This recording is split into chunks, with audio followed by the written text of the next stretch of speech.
Dear students, আজকে আমাদের MS Excel এর পার্ট 2 নিয়ে আমরা আলোচনা করব। প্রথম পার্ট যেটা ছিল সেটা তোমরা দেখেছো। পার্ট 2 টার মধ্যে আমরা যে বিষয়গুলো নিয়ে আজকে আলোচনা করব এবং তার সাথেও এক্সট্রা কিছু বিষয় আমাদের থাকবে, সেগুলো আমি বলবো এবং তোমরা সেই বিষয়গুলো খুব মন দিয়ে একবার দেখে নেবে। যেমন এখানে দেখতেই পাচ্ছ যে আজকে আমরা যে বিষয় আলোচনা করব সেটা হলো রো এবং কলাম যুক্ত করার পদ্ধতি, যাকে আমরা অ্যাড করা বলি।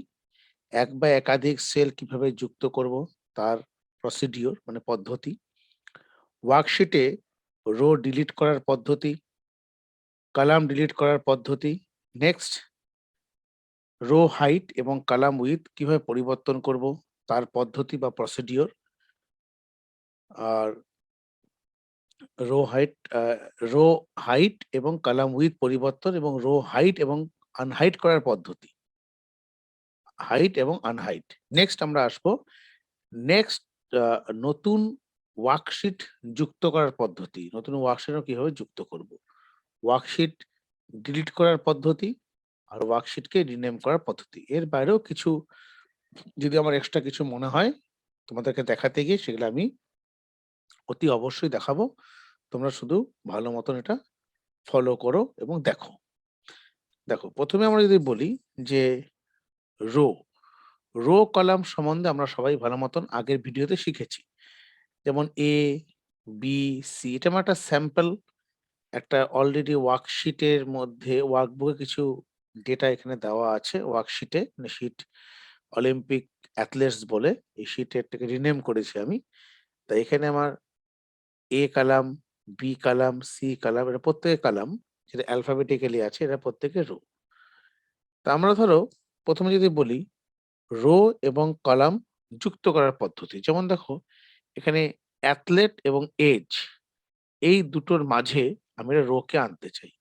কি করে আনবো? প্রথমে আমি এই বি রোটাকে, বি রো নয় সরি, কলামটাকে আমি সিলেক্ট করলাম। মানে প্রথমে আমি কলামটাকে অ্যাড করে দেখাই, পরে না হয় আমি রোটাকে অ্যাড করে দেখাবো। প্রথমে বি কলামটাকে সিলেক্ট করলাম, করে এখানে রাইট ক্লিক করছি। করে দেখো এখানে ইনসার্ট বলে একটা অপশন দেখাচ্ছে। তুমি যদি এখানে ইনসার্টে ক্লিক করো দেখবে অটোমেটিক্যালি আমার এখানে একটা নতুন একটা কলাম অ্যাড হয়ে গেল। এটা একটা প্রসেস।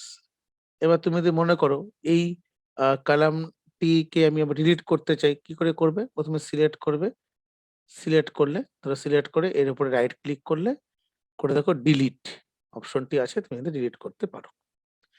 এবার রো কে আমরা অ্যাড করে দেখাচ্ছি। ধরো এই যে মাইকেল ফেলপস এবং মাইকেল ফেলপস 2 এবং 3, যে 2 নাম্বার এবং 3 নাম্বার, এই দুটোর মাঝে একটি আমি রো কে অ্যাড করবো। তাহলে প্রথমে কি করে করবো? সিলেক্ট করলাম, জাস্ট এখানে ক্লিক করলে সিলেক্ট হয়ে যাবে। কার্সরের মুভমেন্টটা শুধু খেয়াল রাখবে। দেখো এখানে কার্সরটা যখন এই অ্যারোটা একদম রো ওয়াইজ দেখাবে, সেটা সিলেক্ট করছি, করে রাইট ক্লিক করে আমি জাস্ট এখানে ইনসার্ট একটি ক্লিক করব। দেখো অটোমেটিক্যালি আমার এখানে একটি রো কিন্তু এখানে ইনসার্ট হয়ে গেল। তুমি যেভাবে চাইছো, যদি কোনো কিছু যদি এখানে রেকর্ডকে রাখতে চাও রাখতে পারো। আবার রো কে ডিলিট কি করে করব? জাস্ট এভাবে সিলেক্ট করে এর উপরে রাইট ক্লিক করে আমি আমি যদি এই ডিলিটে ক্লিক করি, অটোমেটিক সেটা কি হয়ে যাবে? যে নতুন রোটাকে আমি ইনসার্ট করেছিলাম সেটা আবার ডিলিট হয়ে গেল। এটা আমি রাইট ক্লিক করে করছি। কিন্তু আরেকটা প্রসেস আমি বলে দেই। ধরো আমি কলামকে এড করব। ধরো কান্ট্রি এবং ইয়ার এর মাঝে একটা কলাম এড করব। প্রথমে এই ডি কলামটাকে সিলেক্ট করলাম। এখানে আমার হোম রিবন আছে। হোম রিবন থেকে দেখো সেলস যে কমান্ড গ্রুপ, সেই সেলস কমান্ড গ্রুপের মধ্যে আমার এখানে ইনসার্ট আছে। ইনসার্টে দেখো কি দেখাচ্ছে? Insert sheet columns.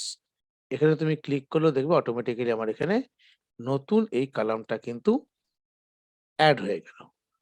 সেম ভাবে ডিলিট কি করে করব? সিলেক্ট করছি, করে আমি এখানে ডিলিটে ক্লিক করব। সেই ডিলিট থেকে আমি ডিলিট শীট কলামস এখানে ক্লিক করলেও হবে। মানে হোম রিবন থেকে যা করছি, হোম রিবন থেকে আমার এই সেলস কমান্ড গ্রুপ ডিলিটে ক্লিক করে আমি এখানে কি করব? Delete sheet columns. অটোমেটিক্যালি আমার সেখানে কলামটা ডিলিট হয়ে গেল। সেভাবে রোটাও দেখিয়ে দিচ্ছি। তাহলে আমি এই ফোর্থ যে আমার রোটা সিলেক্ট করলাম, করে একটা নতুন একটা রো কে আমি ইনসার্ট করব। কি করব? ইনসার্ট ইনসার্ট শিট রো, এখানে ক্লিক করলাম, অটোমেটিক রোটা ইনসার্ট হয়ে গেল। আবার দেখো ডিলিট করতে চাই, প্রথমে সিলেক্ট করছি, সিলেক্ট করে ডিলিট শিট রোস ক্লিক করলাম, সেখান থেকে কিন্তু আমার যে নতুন রোটা ইনসার্ট হয়েছিল সেটা আমার ডিলিট হয়ে গেল। এইভাবে আমরা করতে পারি। নতুন আমরা সেলকেও অ্যাড করতে পারি। সেল অ্যাডটা আমি দেখাচ্ছি। সাপোজ ধরো আমি একটা সেল অ্যাড করতে চাই, ঠিক এই পোরশনটাতে। প্রথমে কি করব? সিলেক্ট, তারপরে রাইট ক্লিক করে দেখো এখানে আমার ইনসার্ট কি দেখাচ্ছে? শিফট সেলস রাইট, এগুলা প্রত্যেকটা যেগুলা এরকম সার্কেল আকারে থাকে এদেরকে আমরা বলি অপশন বাটন। তুমি যে অপশন, এবং সবসময় মনে রাখবে অপশন বাটন কিন্তু সিঙ্গেল সিলেকশন হয়, not multiple selection. Multiple selection মানে হচ্ছে তোমার ধরো মোর দ্যান ওয়ান যেটা হবে আর কি মাল্টিপল। তো এখান থেকে আমি shift cell right, shift cell down এরকম দেখাচ্ছে। ধরো ধরো আমি বাই ডিফল্ট যেটা আছে সেখানে ক্লিক করলাম, জাস্ট সিলেক্ট করে ওকে করছি। দেখো এখানে নতুন একটা আমার কি হয়ে গেল? সেল কিন্তু এড হয়ে গেল। এবার আমি যদি মনে করি সেলটাকে ডিলিট করব, রাইট ক্লিক, রাইট ক্লিক থেকে আমার এখানে কি দেখাবে? ডিলিট, ডিলিট কি বলছে? শিফট সেলস লেফট, ওকে করো, এটা অটোমেটিক ডিলিট হয়ে যাবে। তো এইভাবে আমরা শিফট একটা কোনো ক্ষেত্রে কোনো সেলকে ডিলিটও করতে পারি এবং এডও করতে পারি। সেই জিনিসটা আমরা ওখানে সেম ভাবে এই হোমে গিয়ে সেলস কমান্ড গ্রুপ তার আন্ডারেও কিন্তু আমরা কি করতে পারি? ডিলিট সেল এবং ইনসার্ট সেল করতে পারি। যেমন দেখে নাও, সাপোজ এখানে আমার একটা আমি নতুন একটা এখানে কিছু লিখছি, সে ধরো লিখছি হচ্ছে এডুকেশন। এডুকেশনটাকে আমি কোথায় লিখেছি? একটা সেলের মধ্যে লিখেছি। সেলের অ্যাড্রেসটা কি? অ্যাড্রেসটা হলো আমার পি, হচ্ছে আমার প্রথমে সবসময় মনে রাখবে অ্যাড্রেস কিন্তু অলওয়েজ স্টার্ট যখন হবে অ্যালফাবেট দিয়ে শুরু হবে, আর নিউমেরিক যে ভ্যালুটা থাকবে, যেমন দেখো নিউমেরিক ভ্যালু কোনটাকে বলছি? যে রো ওয়াইজ যেটা, তার মানে এখানে আমি সিরিয়াল যখনই করছি দেখো P2, পি নাম্বার কলাম আর 2 number row, that is a P2। Education আমি নতুন সেল অ্যাড করতে চাই, রাইট ক্লিক, এখানে রাইট ক্লিক করে আমি দেখালাম, আমি এখান থেকে আবার দেখাচ্ছি, হ্যাঁ? এই ইনসার্ট, দেখো ইনসার্টে গিয়ে এখানে কি দেখাচ্ছে? ইনসার্ট সেলস, এখানে তুমি ইনসার্ট সেলস এ ক্লিক করো। এই এবার কোথা থেকে সেলটা করবে? এই একই রকম অপশনটা আসবে, সেখান থেকে আমি জাস্ট ওকে করব, অটোমেটিক্যালি আমার সেল কিন্তু এখানে ইনসার্ট হয়ে যাবে। এভাবে আমরা করতে পারি। এবার আমরা হাইড এবং আনহাইড করা শিখব। কি করে শিখব? ধরো আমার এখানে আমি আরেকটা এখানে যাচ্ছি। তো এই একটা আমার নতুন একটা শিটের মধ্যে কিছু ডেটা রাখা আছে। সেখান থেকে আমি হাইড এবং আনহাইড করব। তাহলে প্রথমে ধরো আমি এই সি যে কলামটা আছে, এই কলামটাকে হাইড করছি। কি করে হাইড করব? সিলেক্ট, রাইট ক্লিক, দেখো এখানে আমাদের হাইড বলে অপশন আছে। হাইডে ক্লিক করে দেখো হাইড হয়ে গেল। আনহাইড কি করে করব? এবার তো অনেক সময় কি হয়? অনেক ডেটার মাঝে মধ্যে বুঝতে পারি না কোথায় সেটা হাইড হয়ে আছে। সেক্ষেত্রে আমি টোটালটাকে সিলেক্ট করে নিই প্রথমে। সিলেক্ট করলাম, বা এখানে যদি আমি ক্লিক করি টোটাল এন্টায়ার কিন্তু ওয়ার্কশিটটা সিলেক্ট হয়ে যাবে। জাস্ট ক্লিক করলাম, করে আমি কোথাও একটা এখানে রাইট ক্লিক করছি। রাইট ক্লিক করে আনহাইড করি, অটোমেটিক্যালি যেটাকে আমি হাইড মানে হাইড করেছিলাম সেটা কিন্তু আনহাইড হয়ে গেল। এভাবে করতে পারি। আরেকভাবে করা যায়, সিলেক্ট করলাম। সিলেক্ট করার পর আমাদের এখান থেকে ফরম্যাটে গিয়ে দেখো আমাদের এখানে হাইট এবং আনহাইট থাকবে। এখান থেকে দেখো যে ভিজিবিলিটি, এখান থেকে আমরা রো হাইট, আ হাইড রোস, হাইড কলাম সবই করতে পারি। ক্লিক করলে এখানে হাইট এবং আনহাইট এই পদ্ধতিতে হয়ে যাবে। নেক্সট আমরা দেখাচ্ছি রো এর হাইট এবং কলাম উইডথ কি করে পরিবর্তন করব। সাপোজ ধরো আমি ক্লিক করলাম, এখানে হাইটটাকে বাড়াতে চাই, রো হাইট এবং কলাম উইডথ। জাস্ট এখানে ক্লিক করছি। ক্লিক করে এখান থেকে আমাদের দেখো ফরম্যাটে গিয়ে আমাদের কি আছে এখানে? ফরম্যাটে গিয়ে আমাদের দেখো রো হাইটে ক্লিক করলাম। বাই ডিফল্ট কত দেখাচ্ছে? 16.5, 16.5 দেখাচ্ছে।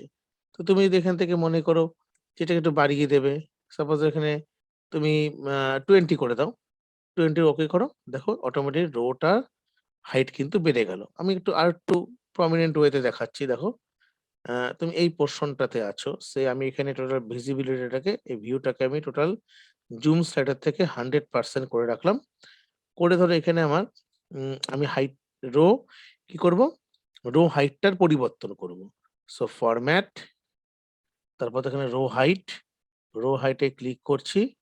ক্লিক করার পর অটোমেটিক সাপোজ আমি করছি এখানে 30 করে ওকে করছি। দেখো রো হাইটটাও অটোমেটিক এখানে বেড়ে গেল।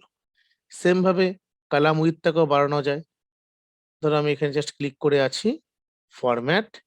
ফরম্যাটে যাবার পর দেখো কলাম উইডথ ক্লিক করছি। ক্লিক করার পর এখানে একটা বাই ডিফল্ট দেখা যায় 8.43। জাস্ট এখান থেকে ব্যাক স্পেস করে ডেটাটাকে সরিয়ে আমি এখানে লিখছি সাপোজ 20 করে ওকে করি। দেখো এই টোটাল কলাম উইডথটা কিন্তু আমার বেড়ে গেল। এবার নতুন ওয়ার্কশিট যুক্ত করার পদ্ধতি। দেখবে অনেক সময় আমরা তো বেশিরভাগ 2007 এ কাজ করি হচ্ছে West Bengal West Bengal WBCHSE West Bengal board of secondary education 2007 এর সিলেবাসে আছে। কিন্তু আমি 2019 তে করি, তাই কিছুটা মেনুটা কিছু চেঞ্জ আছে, একটু দেখে নেবে। তাও আমি এখানে বলছি দেখো, নতুন ধরো নিউ একটা ওয়ার্কশিটকে আমি এড করব।